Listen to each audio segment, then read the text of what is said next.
السلام عليكم، ازيكم يا شباب؟ انا منى جمال من تيم خطوة، ومعانا النهارده حبيبة محمد رشدي. عندها خبرة كبيرة في مسابقات الشعر والإذاعة، وإن شاء الله هتفيدكم. ازيك يا حبيبي؟ ازيك يا منى عاملة ايه؟ الحمد لله بخير. ممكن طيب اولا تكلميني؟ آه. ايوه اتفضلي. ماشي. ممكن تكلمينا شوية عن المسابقات اللي انت دخلتيها، وازاي بدأتي وازاي طورتي من نفسك؟ تمام جدا. في البداية خالص خلينا نتكلم مثلا عن الشعر. أول حاجة لأن دي أول حاجة أنا بدأت بيها في حياتي من حاجات يعني لا بدأت فيها من ضمن مواهبي. الشعر الصراحة أنا بدأت بدري جدا، كان عندي 3 سنين وأنا صغيرة خالص. كانت البداية عن طريق إنه كان في فترة الثورة، فكان في أشعار كتير بتتذاع خصوصا للشاعر هشام الجح. فكان في قصيدة كده فترة الثورة كانت بتتذاع كتير جدا على التلفزيون.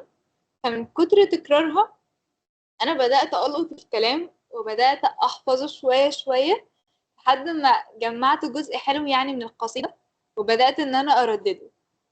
فماما لاحظت بقى إن أنا بردد وكل الكلام ده، فبدأت إن هي تسمعني وتشوف إن أنا فعلا طريقتي كويسة إلى حد ما، اللي هو نقدر فعلا إن احنا نطورها وهكذا. فبدأت إن هي خلاص بقى تحفظني القصيدة كاملة وسمعتها لها، فأعجبت بالطريقة اللي أنا قلت بيها القصيدة، وبدأت بقى فعلا إن هي تهتم من وقتها وتطور بقى من الحتة دي عندي. فساعتها كنت في كيجي، فكانوا بيعملوا عندنا حفلات كتير، وكان في مدرب اسمه هيثم، بجد ربنا يبارك له. كان مسؤول عن إن هو يدرب المتميزين علشان ينموا مواهبهم أو يشاركوا في الحفلات لو هم حابين يعني. فماما ساعتها بلغت المديرة عندنا وبلغته برضو، وطلعت على المسرح أول مرة وأنا عندي 3 سنين وكام شهر كده حرفيا. وحبيت الموضوع جدا ساعتها، يعني اللي هم قالوه أنا أكيد مش فاكرة إن أنا ما كنتش متوترة وكنت حابة الموضوع وكنت واخداه بحماس جدا. بس فمن هنا بقى بدأ الموضوع، وبدأت بقى ماما إن هي تطور بقى أكتر من الحتة دي، بدأت إن هي تحفظني قصايد أكتر.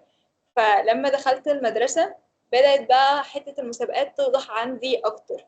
كان في طبعا مسابقات بتتعمل في الإدارة، كلها تبع مديرية التربية والتعليم يعني، في الأول وفي الآخر دي كانت بدايتي يعني. فبجد أنصح أي حد إن هو عايز يتعمق في موهبة من المواهب اللي عنده، إن هو يبدأ من المدرسة والمسابقات اللي بتعملها مديرية التربية والتعليم وهكذا. فلما بدأت بقى أطور من الكلام ده بدأت إن أنا أدخل مسابقات، والحمد لله الحمد لله كنت بحقق فيها مراكز. فبدأت أشوف بقى ناس غيري أكتر بتقول شعر. بقى في مدربين بقى، يعني أنا أصلا كانت ماما هي اللي بتدربني طول الوقت. فبقى في بقى بقابل الناس إنه عندها خبرة في المجال ده كبير كبيرة يعني، وكل الكلام ده. فبدأت بقى اللي هو إيه، أسألهم إزاي بقى أطور من الحتة دي عندي، مش عارفة إيه، هما كانوا بينصحوني لحد ما توصلت في الآخر. ودي نصيحتي لأي حد بجد، إنه لازم يكون ليك طريقتك الخاصة وانت بتقول شعر بالذات. لأن هو الشعر كده عبارة عن حالة انت بتعيشها وبتقدر تعبر، يعني هو حرفيا هي مشاعر كده عبارة عن كلمات. فدايما كنت بلاحظ انه انا واللي معايا مثلا لما بدأت اشتغل بقى مسرح بنقول الشعر بطريقة معينة مش عارفة ايه وبنعلي صوتنا. فكلنا اكتشفنا ده، يعني مش انا لوحدي، انه لا يعني لازم نكون في طريقة خاصة لكل واحد فينا. والطريقة الخاصة دي مش هتيجي مثلا من حاجة واو، لا هي هتيجي منك انت. شوف انت شخصيتك عاملة ازاي، فهتحس الكلام ازاي، فهتعبر عنه ازاي. فلازم كل كلمة تكون بتقولها في الشعر تكون حاسس المعنى بتاعها كويس. فلازم أكون فاهمة، لازم أكون عارفة القصيدة بتدور حوالين إيه، معنى كل كلمة في البيت بتعبر عن إيه، علشان أقدر أعبر عن كل كلمة لوحدها بشكل خاص. مش لا إن هو أنا هقول الجملة كده دي بفخر فكل الجملة هتبقى بفخر. طب ممكن تكون في كلمة في الجملة دي مش عايزة إن أنا أقولها بفخر، عايزة إن أنا أهدى فيها مثلا، يبقى في حنية مش عارفة ايه، كل الكلام ده. فالموضوع من الأول لحد الآخر بتتمحور حوالين إن أنا أفهم القصيدة كويس، أشوف أنهي نوع من القصايد أنا بحبه، فأبدأ أفهم المعاني اللي في القصيدة وأفهمها كويس قوي علشان أقدر أعبر عنها بالطريقة اللي أنا حباها علشان توصل للمستمع بالطريقة اللي أنا حساها. فاهماني؟ بس فهو المستمع عايز إنه يوصل له الإحساس، فأنا لازم أوصل له الإحساس. ونقطة كمان وهي إن الشعر مش بيتقال في كل مكان، يعني الشعر لازم يكون ليه مكانه الخاص وناس فعلا حباه علشان تسمعه. يعني أكتر مكان أنا يمكن حسيت فيه إن أنا بقول شعر وأنا حباه قوي وحاسة إن الناس مهتمة قوي وحبت اللي أنا بقوله وفهماه وحساه، لما وقفت على مسرح ساقية الصاوي. يعني بجد كانت من أجمل وأمتع التجارب اللي أنا قضيتها يعني في الشعر. فاللهم لك الحمد والشكر. يعني كانت برضو من ضمن المسابقات اللي أنا بجد فخورة بيها لحد دلوقتي. يعني أنا الحمد لله خدت مركز أول جمهوري في الشعر على مستوى الجمهورية في مسابقة إيفرست، قمة إيفرست للأدب. فدي برضو كانت تجربة كويسة قوي. فبس يعني هي دي كانت تجربتي مع الشعر. عظيم قوي يا حبيبة، حقيقي فخورة بيكي. طيب تنصحي أي حد بادئ اللي هو مجال الشعر وكده، تنصحيه بإيه؟ أنصحه إن هو بجد يسمع كتير، يعني يسمع شعر كتير قوي من ناس مختلفة علشان يقدر يحدد هو بيحب إيه. يعني بجد أنا الشعر بالنسبة لي بيمثل لي حاجة كبيرة قوي، فمش عايزة إن هو يكون عبارة عن كلام بيتقال وخلاص، لأ. فعلشان فعلا ما يكونش كلام بيتقال وخلاص، لازم بجد اللي هو نسمع كتير قوي من ناس مختلفة علشان أقدر أحدد أنا بحب أنهي نوع من الشعر، أنا بقدر أعبر عن أنهي نوع من الشعر. وزي ما قلت بقى اجيب مثلا قصيدة وافهمها كويس والجأ لحد علشان يفهمها لي لو انا فعلا في كلام مش فاهماه. زي مثلا القصيدة باللغة العربية، فانا المفروض اكون عارف التشكيل كويس، اشوف حد فاهم في اللغة العربية يصحح لي، وهكذا. معانيها مثلا صعبة، فلا ادور على المعاني وافهمها كويس علشان نقدر نحس الكلام ونعبر عنه بصورة صح يعني. بس واي حد بقى عايز بجد ينمي حتة الشعر دي عنده، ان هو بقى يتعمق في المجال اكتر، يبدأ بجد بالمسابقات بتاعة المدرسة والإدارة ووزارة التربية والتعليم عموما يعني. طيب يا حبيبة، دلوقتي في ناس كتير مفكرة إن عشان تلقي الشعر إن المقومات بتاعتها مثلا لازم يكون مثلا صوتها حلو، فممكن تقول لنا من وجهة نظرك إيه مقومات الإنسان اللي يقدر يلقي شعر؟ الإنسان بجد اللي يقدر يحس، فاهماني؟ اللي يقدر يحس الكلام علشان يعبر عنه. فأنا بجد كل حاجة أقدر أقولها عن الشعر هي عبارة عن إحساس بس، إحساس وتعبير. بالنسبة للصوت، فالصوت عادي احنا نقدر نشتغل عليه علشان نشوف انهي طبقة صوت احسن عندي بقدر ادي بيها في الشعر. مش شرط ان صوتي يكون كويس، يعني الحمد لله ربنا خلقنا كلنا بدرجات متفاوتة، بس كلنا الحمد لله خلقنا بصورة جميلة. فمش حتة الصوت هي اللي هتوقفني عن الحاجة اللي انا بحبها. ممكن الصوت يكون في الإذاعة، ممكن الصوت مثلا يكون في الغنى، ولكن في الشعر هو عبارة عن كلام بيتقال بطبقتي العادية، ان هو زي ما بكلمك كده انا ممكن اقول شعر عادي، ولكن الاختلاف بجد بيكون في الإحساس مش أكتر. طيب يا حبيبة، دلوقتي انت قلتي ان من اهم الحاجات اللي هتخليني اكون متمكنة في الشعر ان انا اشترك في المسابقات بتاعة الوزارة. ممكن تقول لنا الخطوات عشان نعمل ده وازاي نعرف المسابقة اصلا؟ بصي، هو كل سنة هي بتتعمل كل سنة حرفيا. بتكون مسابقة مديرية التربية والتعليم عاملاها تبع بقى المديرية اللي احنا فيها. يعني أنا مثلا كنت في مديرية التربية والتعليم للقاهرة. ف مش المديرية يا ربي، هو المديرية هي اللي بتكون مسؤولة. هي بتبقى مسابقة على مستوى الجمهورية عادي جدا، ولكن كل مديرية بتبقى مسؤولة عن الطلاب الموهوبين اللي فيها. فالمسابقة بتبدأ من المدرسة، بيكون في حد مسؤول في المدرسة عن المواهب، دوره إن هو يكون مسؤول عن المسابقات وهكذا. فبيشوفوا الطلبة الموهوبين اللي عايزين يقدموا على المسابقة، وبيعمل لهم مسابقة في المدرسة عادي جدا، وبيختار منهم شخص واحد علشان يتصعد على مستوى الإدارة. وبيكون بقى كل مدرسة مصعدة شخص، فبرضه بيتعمل لهم مسابقة وبيختاروا شخص واحد علشان يتصعد على مستوى المديرية، وهكذا بقى. فهو بس الحكاية في إن هم يسألوا في المدرسة بتاعتهم على المسابقات. تمام، ممكن تكلمينا عن مسابقة دخلتيها قريب أو أول مسابقة دخلتيها مثلا واستفدتي منها ايه ودخلتيها ازاي وكده؟ ما زي ما قلت لك، هي أول مسابقة كانت عبارة عن إن أنا بروح للمسؤولين عندنا في المدرسة عن المواهب، تمام، وببلغهم إن لو في أي مسابقة يعني بلغوني عنها علشان حابة أشترك. فهي كانت أول مسابقة دخلتها خالص في حياتي خاصة بالشعر، كانت عن طريق النقطة دي. بس فساعتها أنا بجد فاكرة كنت بقول قصيدة عن مصر، وكنت لابسة كده تيشيرت علم مصر هو شكله كده. فكانت تجربة كويسة قوي، وساعتها حسيت إنه لأ فعلا أنا الحمد لله ربنا اداني موهبة كويسة أنا المفروض أحافظ عليها. ونقطة كمان بقى إن أنا بدأت أشوف ناس كتير زيي، فالواحد لما بيلاقي ناس معاه في نفس المجال وناس مهتمين، فدي بتحصل في حياتنا عموما. يعني لما نلاقي حد مهتم بنفس الحاجة اللي احنا مهتمين بيها بنتشجع أكتر. فتشجعت أكتر إنه بجد الشعر حاجة مميزة، فهماني؟ بس وكانت برضو من أمتع المسابقات زي ما قلت لك هي مسابقة قمة إيفرست للأدب. دي بجد كانت تجربة كويسة قوي.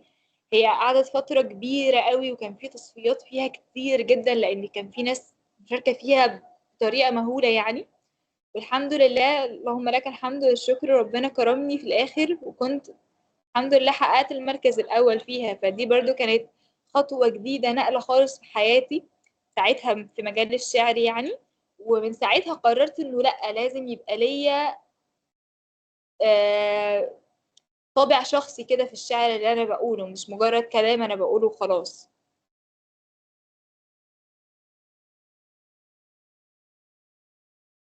تمام يا حبيبة، بما اننا قربنا نخلص الجزء الخاص بالشعر، تحبي تقولي حاجة تانية قبل ما ندخل على الإذاعة؟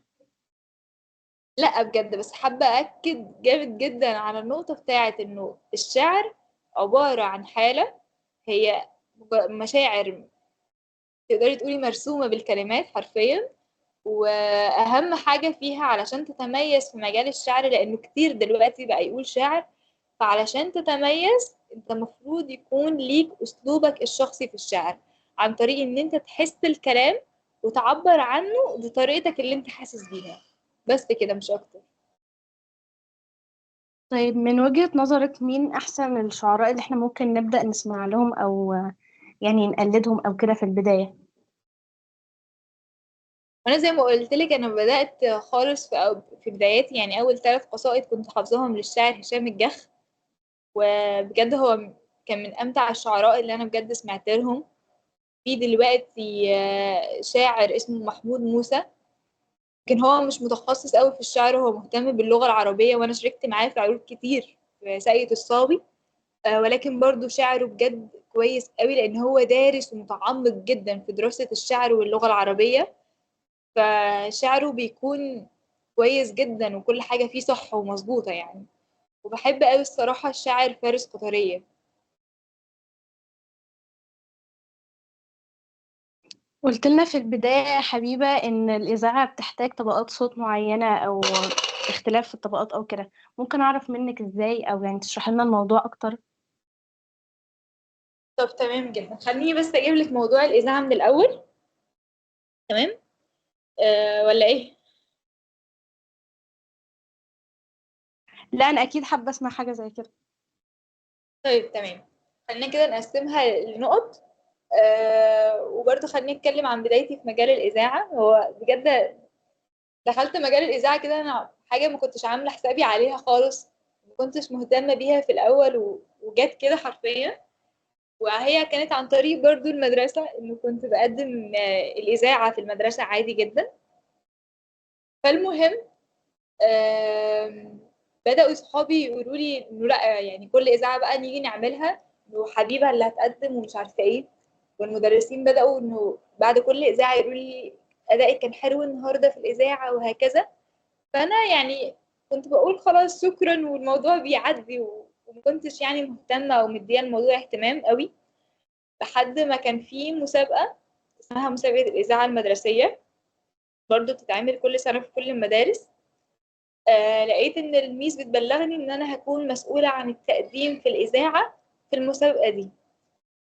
فالصراحة بقى ساعتها اللي هو خدت كده واقفة مع نفسي، وإنه أكيد يعني الميس اختارتني للحاجة زي كده، لأنه أنا الحمد لله مثلا ربنا وهبني هبة مثلا في النقطة دي.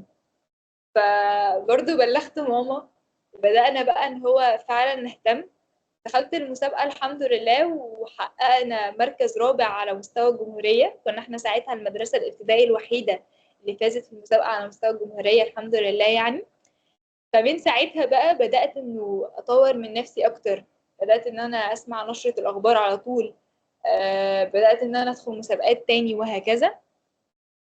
وبجد نصيحتي لأي حد عايز إن هو يتعمق في الموضوع ده وزارة الشباب والرياضة. يعني وزارة الشباب والرياضة بتعلن عن مسابقات كتير قوي خاصة بالتقديم وبالإذاعة عموما. وكمان لما بنفوز في المسابقات دي بيكون في معسكر تبع وزارة الشباب والرياضة برضو، بيجيبوا لنا فيه بقى ناس متخصصة في الإعلام وناس متخصصة في الإذاعة علشان يدونا دورات ويعلمونا أكتر عن عن حاجة زي كده يعني.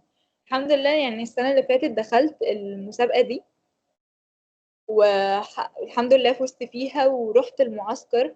بجد تجربة ممتعة جدا، واستفدت منها كتير قوي، وضافت كتير قوي لمجال الإذاعة عندي.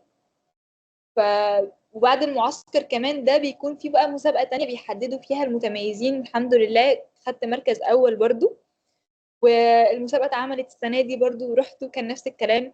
يعني كان من ضمن المحاضرين اللي كانوا موجودين أستاذة إيناس جوهر، ودي من أكبر الإذاعيين الموجودة، دكتور حازم، ودكتور محمد السنباطي. فدي كلها بجد أسامي تقيلة قوي وناس مهمة فعلا، قدروا إن هم يوصلوا لنا الإذاعة والإعلام بصورة صح، وقدروا إن هم يطوروا في النقطة دي عندنا يعني حاجات كتير قوي. فنيجي مثلا لأداة مهمة جدا من الأدوات المذيع، أو سواء اللي بيشتغل مثلا كفويس أوفر، أو مذيع راديو أو مذيع تلفزيون، وهي صوته.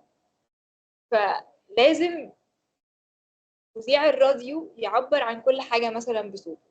يعني خلينا فعلا نتكلم عن مذيع الراديو أو الفويس أوفر عموما، لأنه أنت مطالب إن أنت توصل إحساسك، التعبير بتاعك، وكل حاجة عن طريق بس صوتك. يعني مثلا غير المذيع بتاع التلفزيون، المذيع بتاع التلفزيون بيبقى قدامه وشه، تعابير وشه ان هو يعبر بيها، بيبقى قدامه جسمه، بيبقى قدامه ايديه، بيبقى قدامه عينيه، بيبقى قدامه صوته. فدي كلها ادوات متاحة ليه علشان يقدر يوصل مشاعره للمستمع، ويقدر يوصل فعلا الكلام بطريقة صح للمستمع اللي قدامه.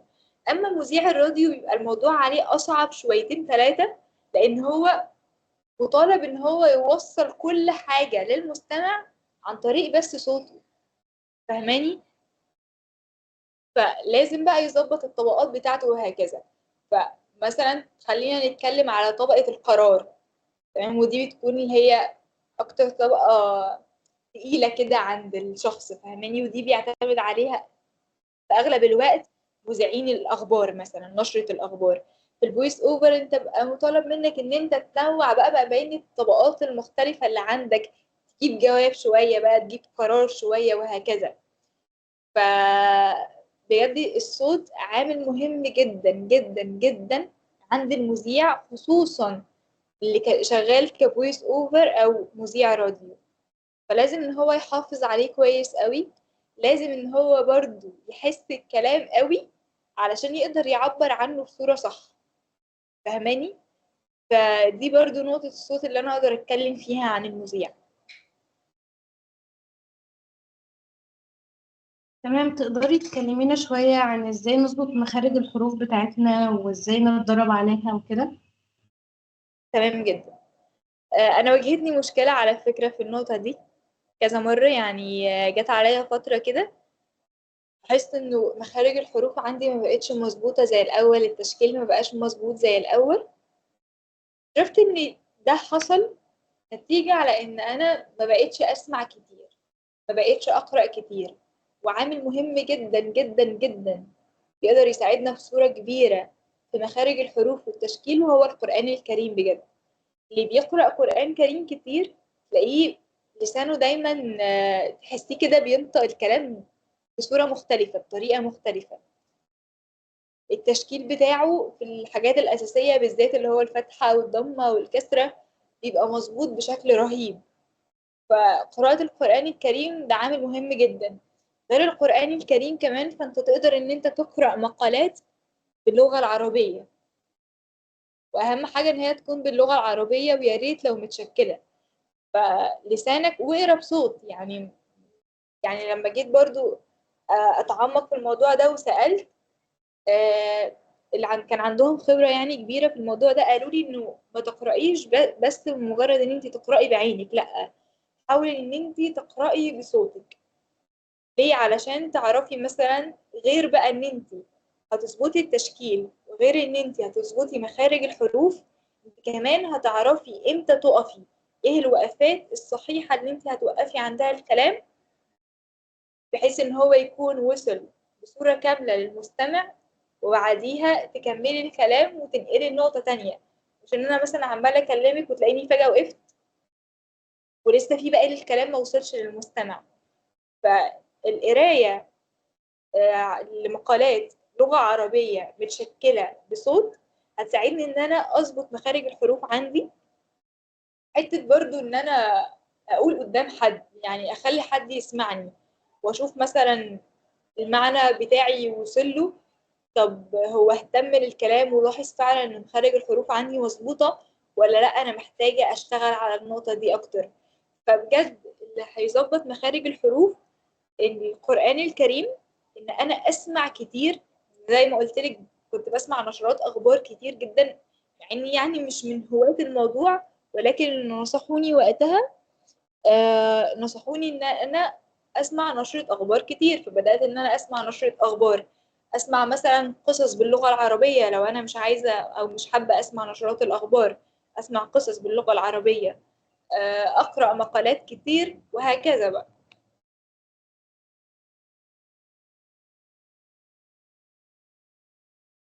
تمام، أنا لاحظت في كلامك كله تقريبا إن كل حاجة بتدخليها تبع المدرسة أو وزارة الشباب والرياضة وهكذا.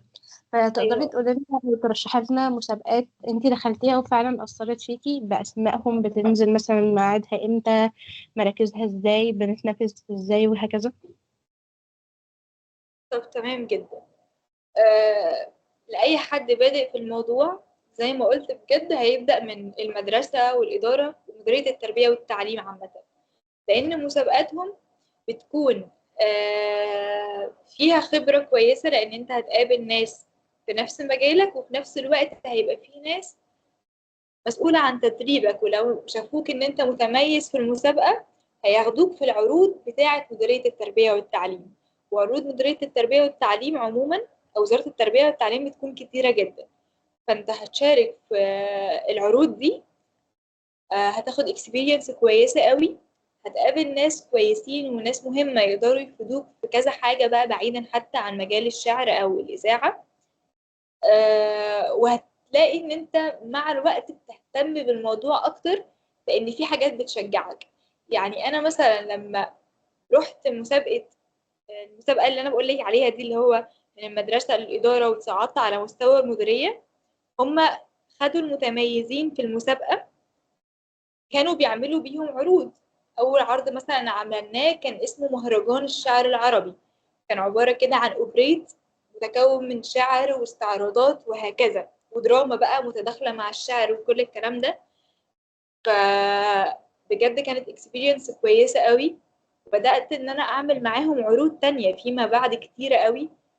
اكتشفت من النقطة دي إن أنا موهوبة في التمثيل، فدي حاجة كويسة قوي. بالنسبة للمسابقة دي بيتم الإعلان عنها فين؟ على صفحة مديرية التربية والتعليم بالقاهرة، بينزلوا إعلان على المسابقة، وعشان تشترك فيها بتبلغ مسؤول الموهوبين عندك في المدرسة، وهو بقى بيعرفك التفاصيل هتمشي ازاي. تمام. دي مثلا لو مسابقة تبع وزارة التربية والتعليم. نيجي لوزارة الشباب والرياضة، فهم برضو بينزلوا على صفحتهم، بس مش الصفحة يعني الرئيسية. هما بيكونوا عاملين صفح فرعية، بيبقى اسمها برضو وزارة الشباب والرياضة، بينزلوا عليها التفاصيل دي. كمان لو انت مشترك في مركز شباب، هتلاقي حد مركز الشباب مسؤول عن ان هو يعرفك عن المسابقات دي. يعني انا مثلا اعرف حد في مركز شباب معين، بيبلغني دايما بالمسابقات اللي بتنزل، بيبعت لي الفايل، بيبلغني ازاي اقدم وهكذا. تمام. واجمل مسابقة ممكن تدخلها تبع لوزارة الشباب والرياضة في حوار الإذاعة، هي المسابقة اللي أنا قلت عليها دي. هي كل سنة بيتغير اسمها عامة، مش بيكون ليها اسم معين. يعني مثلا السنة دي كان اسمها براعم على الهواء، فبجد كانت حاجة كويسة قوي. آه، فدي مسابقة بجد، يعني انت هتدخل مسابقة ان شاء الله هتفوز، فهتتشجع اكتر، وفي نفس الوقت هتاخد خبرة كويسة جدا من ناس تقيلة فعلا في مجال زي ده. بس كده.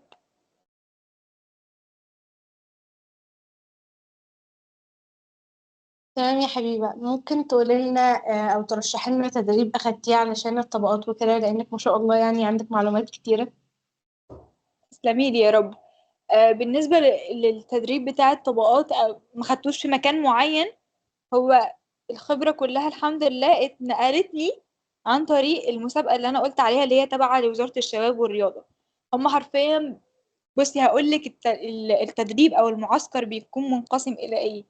آه بيكون جزء مسؤول عن تدريبنا على اللغة العربية، ده عن طريق إن هو يكون في محاضرة عن جزء مثلا معين في النحو أو الصرف، وبعد المحاضرة دي بنقرأ مثلا زي جزء كده نص مثلا شعري أو أيا ما يكن. في كلام كتير بيطبق على النقطة اللي احنا المفروض اتعلمناها في النحو أو الصرف زي ما قلت لك. فبنبدأ إن احنا نقرأ، فخلاص احنا خدنا المعلومة وطبقنا عليها، فخلاص هي ثبتت، ومثلا ممكن نكتبها بقى أو كل الكلام ده.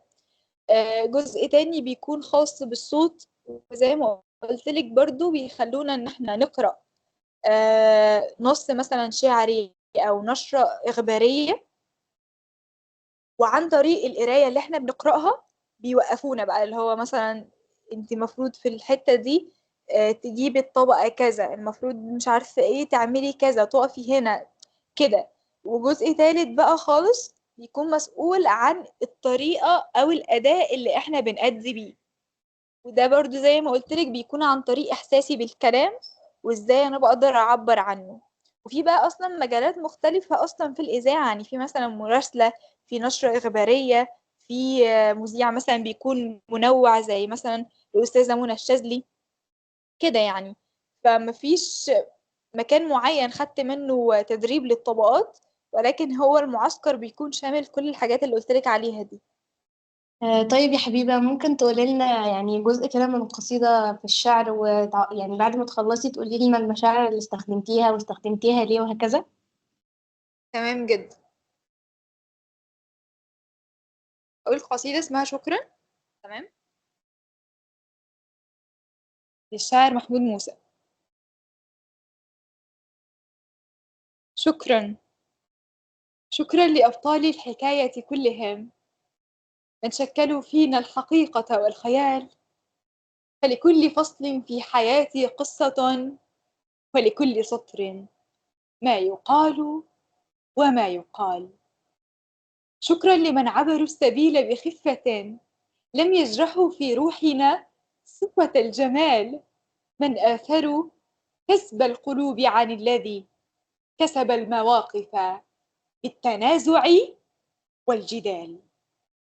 شكرا لمن فهموا الغياب وقدروا للبعد من أسبابنا ألف احتمال.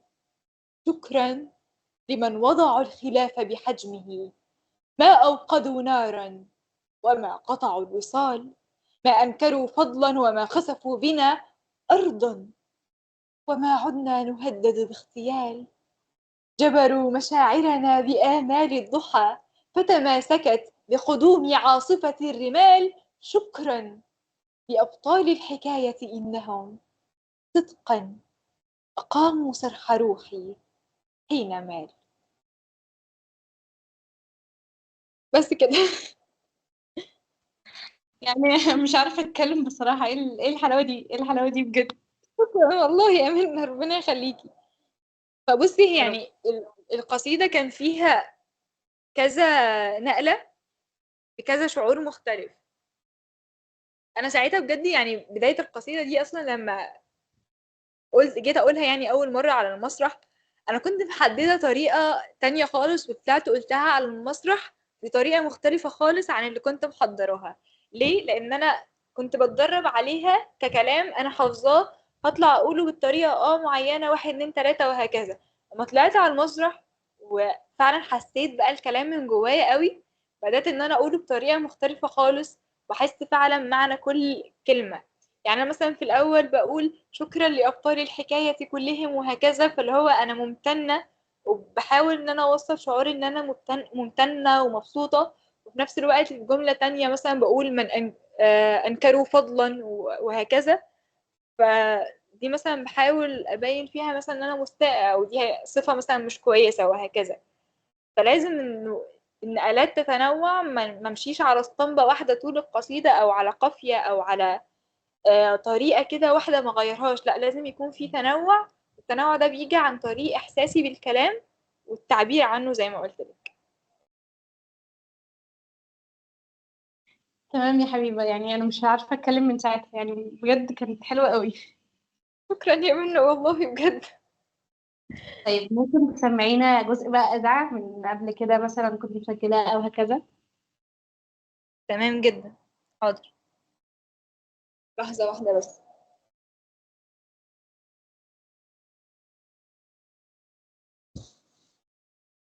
هيبدأ اهو. نشرة الأخبار، أهلا بكم. أكد رئيس مجلس الوزراء مصطفى مدبولي على حرص الحكومة على توفير السلع الغذائية بالمنافذ المختلفة التابعة للدولة، وكذلك السلاسل التجارية المختلفة والمعارض، وذلك قبيل حلول شهر رمضان المعظم، وبالكميات المطلوبة وبأسعار أيضا مناسبة، مع اتخاذ التدابير اللازمة لضبط الأسواق. أكد رئيس مجلس النواب المستشار الدكتور حنفي الجبالي على مكانة الكويت الخاصة في قلوب المصريين، مشيرا إلى أن العلاقات التي تجمع البلدين الشقيقين راسخة وتاريخية. وقد جاء ذلك خلال لقاء رئيس مجلس النواب ولي عهد الكويت الشيخ مشعل الأحمد الجابر الصباح، الذي أكد تقدير الكويت للدور المصري البناء في القضايا العربية، والرغبة الكويتية في دعم هذا الدور على جميع المستويات. كما التقى رئيس مجلس النواب رئيس مجلس الأمة الكويتي مرزوق الغانم، الذي شدد على ضرورة تعزيز التعاون البرلماني بين البلدين الشقيقين. بس كده. يعني مبهورة أكتر من المرة الأولانية. يا منى والله شكرا، مش بعرف ارد على الكلام الحلو ده. ربنا يحفظك يا جميلة. طيب احنا كده خلصنا أسئلة الحمد لله، بس ليه عندي طلب قبل ما أخلص بقى. ايوه اتفضلي. إن انتي تختمي لنا الحلقة بطريقة حبيبة. هي حاجة صعبة شويتين، لأن هي بجد أنا مبسوطة بجد إن أنا كنت معاكوا قوي. و بصي خليني بجد أعبر عن إحساسي. أنا بجد كنت مبسوطة قوي إن أنا كنت معاكوا في حاجة زي كده، ومبسوطة إن أنا شاركت في حاجة زي كده. وأتمنى إنه اللي يسمع الحلقة بجد يستفاد. وطبعا يعني هيكون تحت أي أمر حد عنده سؤال مثلا، او في نقطة مش واضحة له كويس، او حابب ان هو يسألني عن حاجة متخصصة اكتر، فبجد هكون تحت امركم يعني في اي وقت. وبس كده يعني. شكرا ليكوا قوي.